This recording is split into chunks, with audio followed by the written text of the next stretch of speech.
In 2020, I had a lot of free time on my hands. Thanks to all of this extra time, I got to catch up on my visual novel backlog, one of which was Type Moon's Tsukihime. Immediately, Tsukihime caught me off guard, drawing me into its world with an interesting story, characters, and world building. Reading Tsukihime for the first time is an experience I'll never forget, but is one I think few will embark on due to the simple fact that Tsukihime is a niche 2000s visual novel that never got an official release in the West. You can't force someone to read, but I think I can do the next best thing.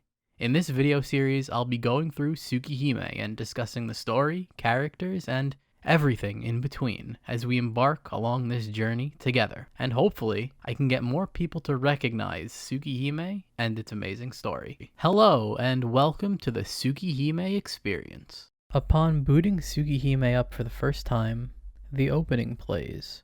It's unique from most of the game because it auto-advances, is really short, and is seemingly unimportant to the main narrative. Trust me when I tell you this will have meaning in time. A child wakes up in the middle of the night. It's pitch black, and no matter how hard they search, the child cannot find any of their family. The child lives in a mansion with a huge garden surrounded by a forest lined by trees. To the child, it's like the surrounding forest is a curtain, and the clearing outside of the forest is the stage. While the child searches out in the garden, they hear their family. They're playing in the forest. The child excitedly runs into the forest to find their family. But soon the child is engulfed by a thick darkness within the forest. The cold, frigid winter air chills the child down to their bones. The child thinks it hears someone calling its name, and continues forward through the forest. And eventually, they reach the clearing. The child is met with a sea of red. Their family members have been torn to pieces. Body parts and limbs are strewn about the field in the crimson sea. A strange man approaches the child. The man has a serious, scary expression on his face, and it's clear what he intends to do. However, before any harm can come to the child, a figure jumps in front of them, and a warm splash of blood covers the child's face. The child realizes, as the figure falls to the floor, it was their mother.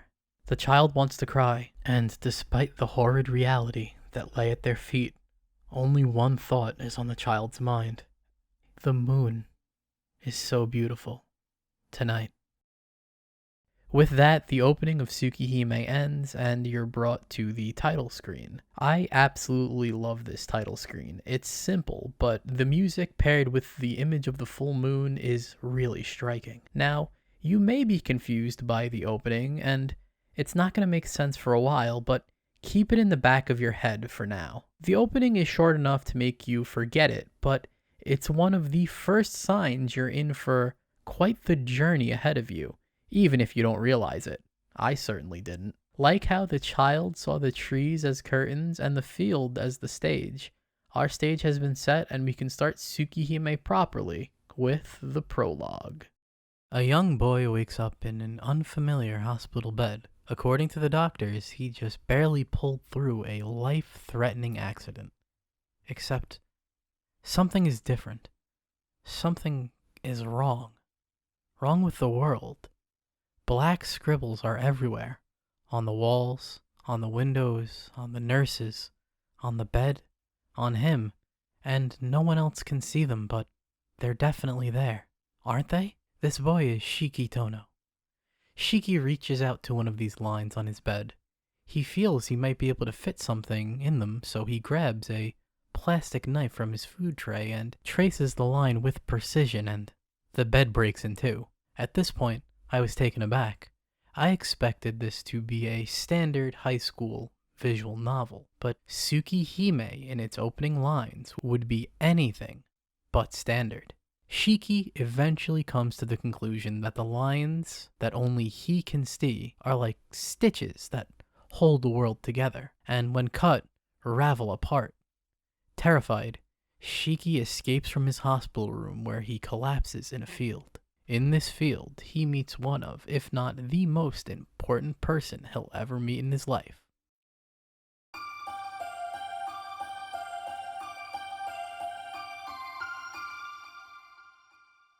This woman appears out of seemingly nowhere.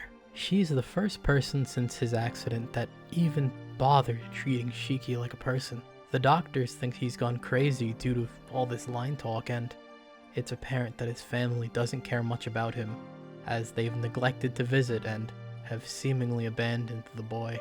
But this stranger is kind. She listens to the boy. They talk, they have a lot of fun, and they become fast friends. The boy never learns his new friend's name, but opts to affectionately call her his sensei. One day, Shiki decided to show his new friend his interesting ability, and sliced a tree's line, destroying it. In response, she slaps him. Shiki doesn't understand the gravity of what he just did, but Sensei tells him it's not his fault. She hugs him and explains if someone didn't stop him now, he'd make a mistake in the future. She gets Shiki to explain to her what exactly he sees. He describes the black, jagged scribbles that infect his world. This makes her hug him even tighter.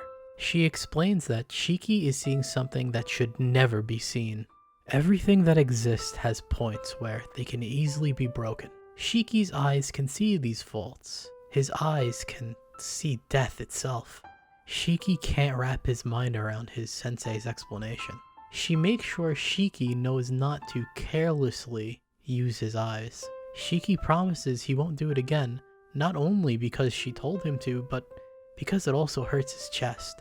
Even though Shiki understands he shouldn't trace the lines, that doesn't mean he can just stop seeing them. They cause him a great deal of discomfort, even more so now that he knows what the lines are. Sensei has a solution, though.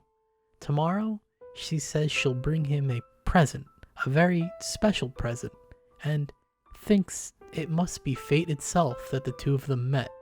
The next day, Sensei gives Shiki a pair of glasses that make the lines disappear. With these, the boy can go back to his normal life and never see the lines again. His sensei rejects this idea, though. He was given these eyes for a reason, she says. One day, he'll need his mystic eyes of death perception.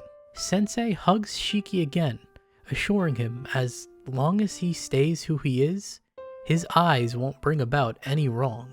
She's not telling Shiki to become a saint, but to live true to himself. She gives Shiki one more piece of advice. Only take your glasses off when you absolutely need to, because people with strange powers attract one another. Power in itself is not evil. What is evil rests solely in the hearts of the ones wielding such power. Be it for good or evil, it will be up to you and the choices you make. With that, she picks up her suitcase and begins to leave. However, Shiki is worried. He can't just go back to who he was. He was only able to feel normal because of his sensei. But she thinks that Shiki will be just fine, and that he has more than enough power within himself. Life certainly won't be easy, but she knows Shiki can do it. Sensei then departs, and with a proper goodbye, the two go their separate ways. Shiki's meeting with Sensei is really the start of Shiki Tono's journey, and without her act of kindness, there wouldn't be Tsukihime. You don't see much of Sensei in this story, but you can really tell what type of person she is just through her actions. If you know other Type Moon works, her actions have an even deeper meaning, but I'm getting carried away. With the prologue behind us, let's skip 8 years into the future.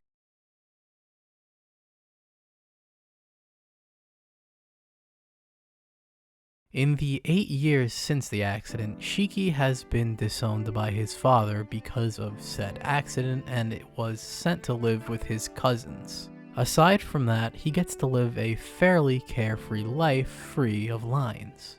That is, until his father passes away and he is asked to return to the Tono family mansion. With a final goodbye to his foster mother of 8 years, Shiki leaves the place he's been calling home for so long and heads to school. On his way into school, Shiki hears a strange banging sound. Now is the perfect time to talk about Tsukihime's story structure.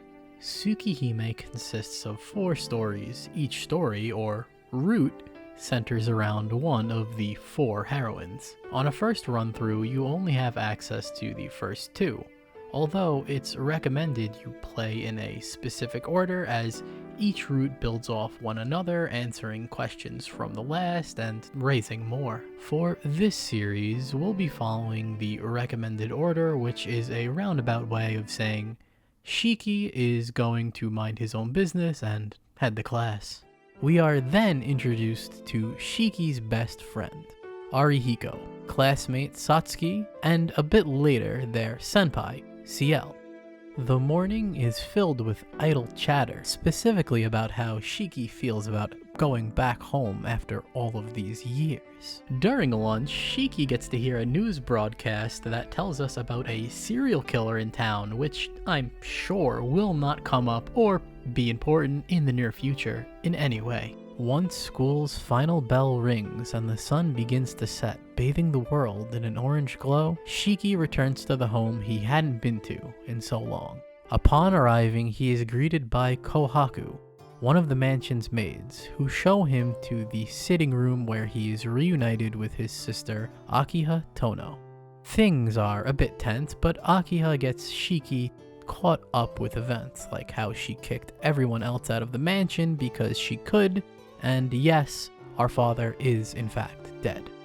As the new head of the house, Akiha lays out some ground rules and introduces Shiki to Hisui, the second maid and only other person living in the mansion.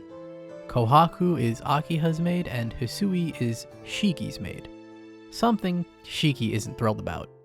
For the last 8 years, Shiki lived like a normal person, so one day going from no maid to having a maid is something to get used to. Hisui shows Shiki to his room, but Shiki can't seem to recall it, though, and chalks it up to forgetfulness. Shiki tries to get Hisui to stop Kohaku and herself from being so formal towards him and rests until dinner is ready. Shiki has another choice he can make: go see Akiha, go see Kohaku, or just sleep. I went with Akiha since I wanted to know more about what's been going on in these last 8 years. They talk about how each of their respective lives have been going, with Akiha's sounding quite strict in contrast to Shiki's laid-back normal life. Akiha also finds it strange that Shiki is wearing glasses now, if only she knew why. So far, the events of this chapter lulled me into a sense of normalcy, forgetting about the lines from the prologue. But just when you relax, Tsukihime plays its hand. Once night falls, Shiki reflects on his day and goes to sleep. However, he is awoken by a dog barking, and opening his window, he sees a blue crow staring at him with a glowing red eyes. Shiki goes outside to investigate and finds the source of the barking. A tall man standing under a streetlight. The howling is coming from right beside him, but there's no dog. Shiki is paralyzed by something he can't quite explain. Something about this situation. Something about this man. It's not right. The crow returns to the man, but it seems as if it's absorbed into the man's coat. The man turns around, but is ignorant to Shiki's presence. He's looking for something, and since he doesn't find it, he leaves. After a couple of minutes just standing there still, Shiki is able to move again. Something about that whole encounter felt wrong, but rather than dwell on it here, he returns to the safety of his bedroom. While going over what happened in his head, Shiki comes to a frightening realization. He can see the lines, but that can't be right. He had his glasses on. Has it been like this the whole time? Overwhelmed, Shiki drops to his bed like a corpse and sleeps, trying to escape this nightmare. At the end of this chapter, you get the first real taste of the supernatural. Shiki's description of the event plus the ominous music really set the tone and drew me into the scene. At this point, I was starting to get more and more invested in Tsukihime. Little did I know what just the next chapter had in store for me.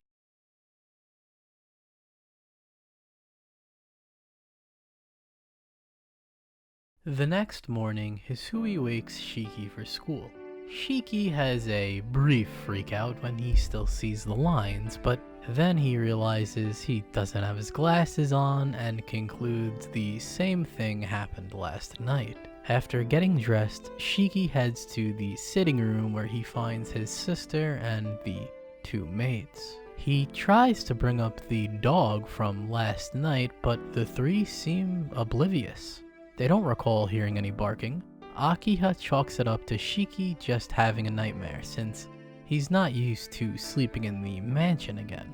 Regardless, dream or not, Shiki gets ready for school, but is stopped by Kohaku. According to her, his father left him a gift in a wooden box after his passing. After some pestering by Kohaku and a very intrigued Hisui, he opens the box to find a knife.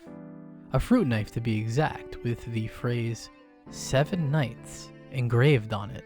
It's nothing spectacular, but Shiki accepts what is given to him, thanks the two, and heads to school. At school, Shiki chats with Arihiko and Ciel about his new life at the mansion before homeroom starts, and everything seems normal until nausea hits Shiki like a truck. His anemia, something Shiki developed while recovering from his accident 8 years ago, is acting up again, and it's pretty bad this time. His whole world turns black and he prepares himself to hit the ground when Arihiko comes in with the save and catches Shiki, offering to take him to the school's infirmary. Instead, Shiki decides to skip the formalities and just head home for the day so he can get some much needed rest. As Shiki retraces his steps from this morning, he stops to observe all the people around him, crossing the street, living their daily lives without a care in the world. He is lost in a sea of people, but then someone catches his eye. In the cluster of people, Shiki spots an unusual sight: a woman with long gold hair, clothes white like snow, and crimson red eyes. Everything stops. The only sound is the mechanical thump of his heartbeat growing louder and louder. His pulse races, nerves scream, veins urge him to move, with one word repeating in his mind: her. Like a broken record, Shiki's sickness grows. He can't catch his breath, but he needs to follow that girl. Follow her and talk to her.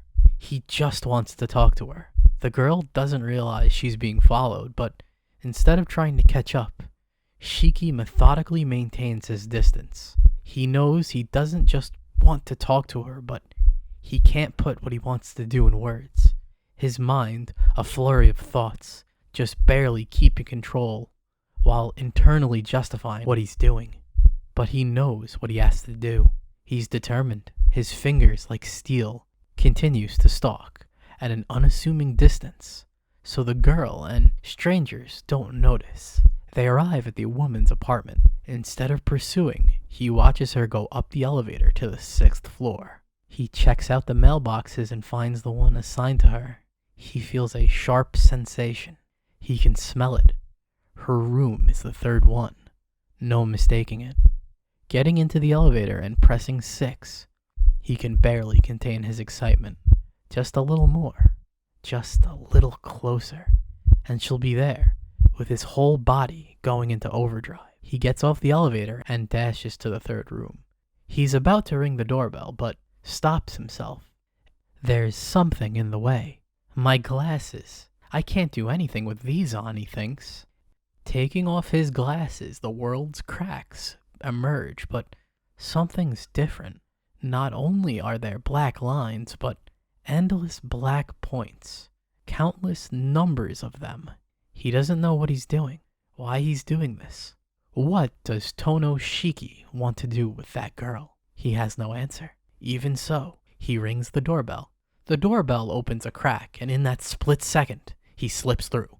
The girl doesn't get a chance to react. He draws his knife across the lines on her body, stabbing, slashing, piercing, driving, splitting. She is completely and utterly killed. The black lines dissect her into 17 unidentifiable pieces, leaving a bloody mess at his feet where a woman once stood. This was the point I was sold on Tsukihime. When the scene started, I expected your standard anime high school love at first sight trope, but as the narration goes on and Shiki gets more and more deranged to the point where he kills her in such a brutal way, it floored me. I never expected this, especially because the girl he just killed is in melty blood, so now I'm doubly confused and have no idea what the hell is going on anymore. I did know one thing though. From that point forward, I knew Tsukihime was going to be something special. Shiki's consciousness returns to the forefront of his mind. He killed that girl. The smell of blood makes bile bubble from his stomach, and he collapses into the sticky crimson pool on the floor, racking his brain for answers. Through the vomiting and sobbing, he apologizes to his sensei for using his eyes so carelessly. Shiki tries to rationalize everything in his head. It has to be a dream. There's no way you can cut someone up like that fast. But he soon comes to accept the reality he's in. He killed that woman because he wanted to. Even with the impulse to kill completely gone, he still can't comprehend his actions. Actions that he didn't even think twice about. Actions he took without batting an eye. The answer to the question, though, was becoming clear. There's only one explanation, he thought. I must be insane. Ever since that accident 8 years ago. Absolutely insane. With that last thought, Shiki leaves the apartment and stumbles through the streets in a daze. The next thing he knows, he's awoken by Hisui in his room. According to her, they got a call from the school about him coming home early, but when he failed to return, Kohaku found him sleeping at a bench in the park in the pouring rain. So, there you have it. It must have been a dream, a bad dream. He repeats those words to himself endlessly as he drifts off into sleep. This was the point of no return for me. The story took such a sharp twist I wasn't expecting. I couldn't stop myself. Was it all a dream? Was it real? Did I make the wrong choice? I just had to find out what happened next.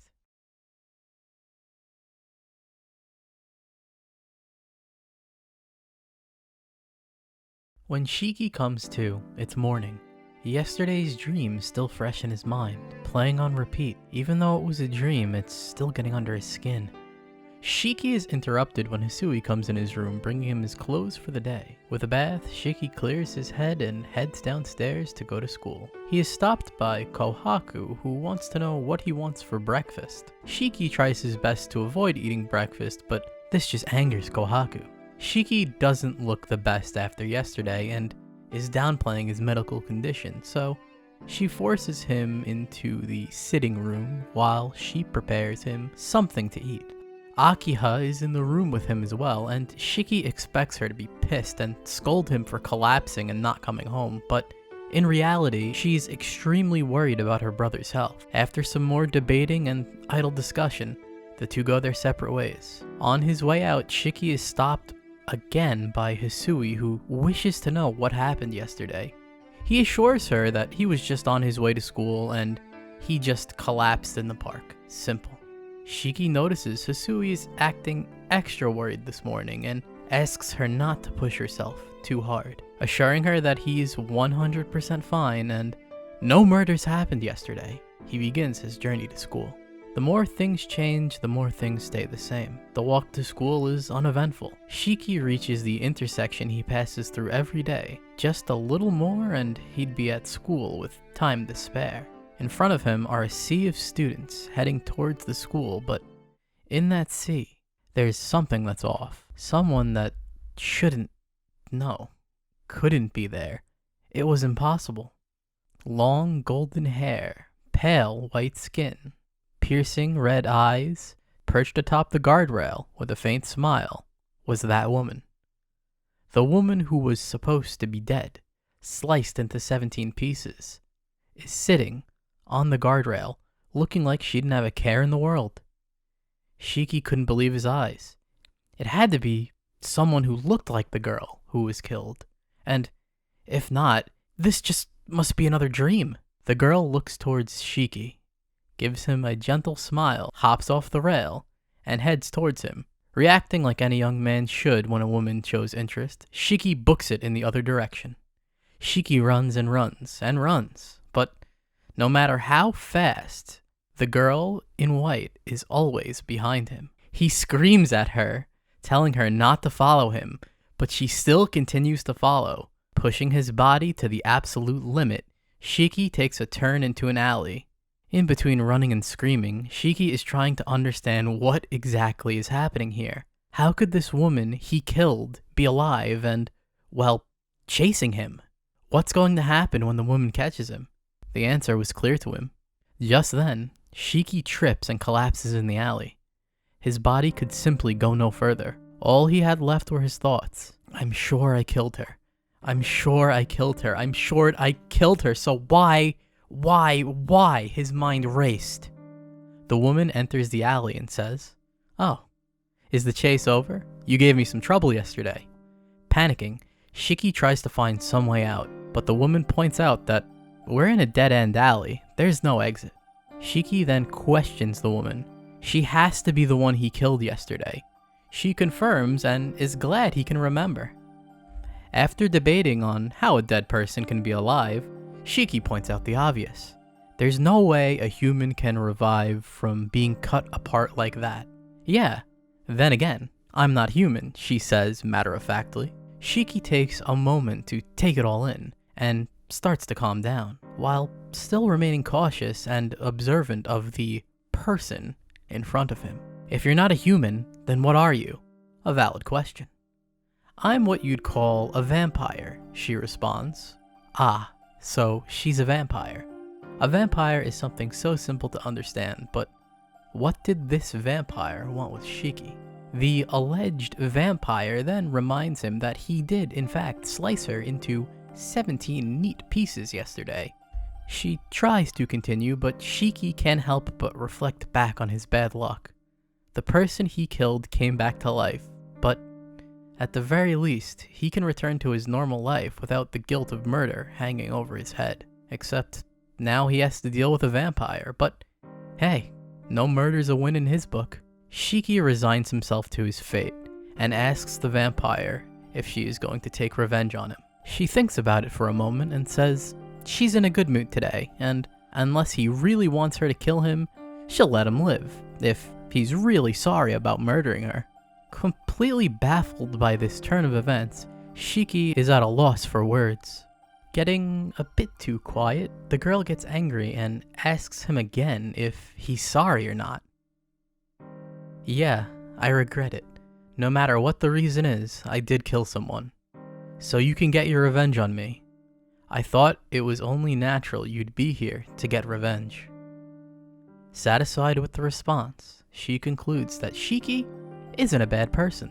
Despite being a so-called vampire, she seems to be a very honest, albeit a bit strange person. The strange vampire then decides that Shiki will be helping her. You see, there's another vampire in town, one very different from the one in front of us. The recent murders talked about on the news, the ones where the victims are drained of their blood, they're the work of that vampire. The girl is here in this town to exterminate this murderous vampire. At least that was until a certain someone came along and cut her into 17 pieces. Enraged, she was humiliated in such a way she had to use 80% of her power to revive herself. A very painful process, according to her. Thankfully, the pain helped her regain her sanity. So, instead of murdering Shiki the moment she saw him, she came to the conclusion it'd be more useful to use him as a shield in the fight against the vampire instead. Shiki isn't thrilled about this outcome, but considering the alternatives, he's getting off pretty easy, and to be fair, he did, kill her and put her in this situation, so it's kinda maybe 100% his fault. Contemplating the situation, Shiki notices something in the gaps between the buildings. He gets closer and closer and realizes that it's a blue crow, just like the one from 2 nights ago. The crow stares at the two intensely with its beady red eyes. The so-called vampire begins muttering, but before they even have a moment to think, a black feral dog with the same eyes appears in the entrance to the alley. In under a second, the dog lunges for Shiki's neck, but is pushed out of the way by the girl seconds before it could crush his throat. The dog slams into the wall, sticking to it like a lizard, and rebounds for a counterattack.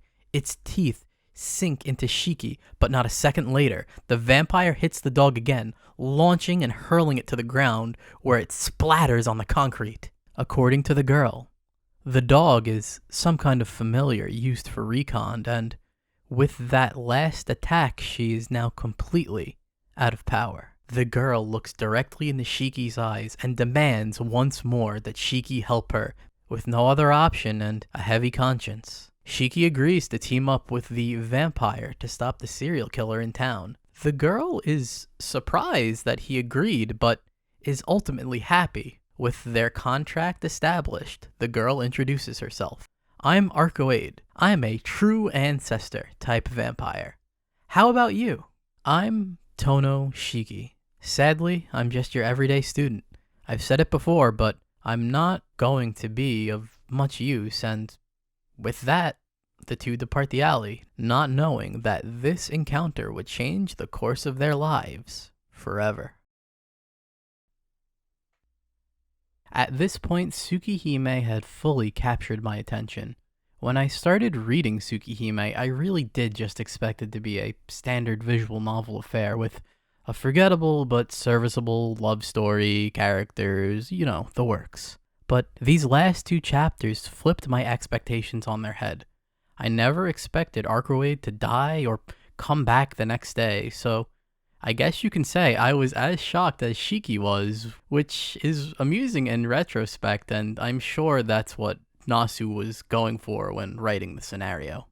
This is not the end of the chapter, but this will be the end of part 1, as the next half of the chapter is, I'm looking at it now, at least 5 pages, 4.5, and I thought it would be weird to introduce a new villain and then have his fight be in the second part of the video, so I'd rather just have the introduction be at the start of the next video and then have the fight be the middle point. Like always, have a great day, and until part 2, bye for now.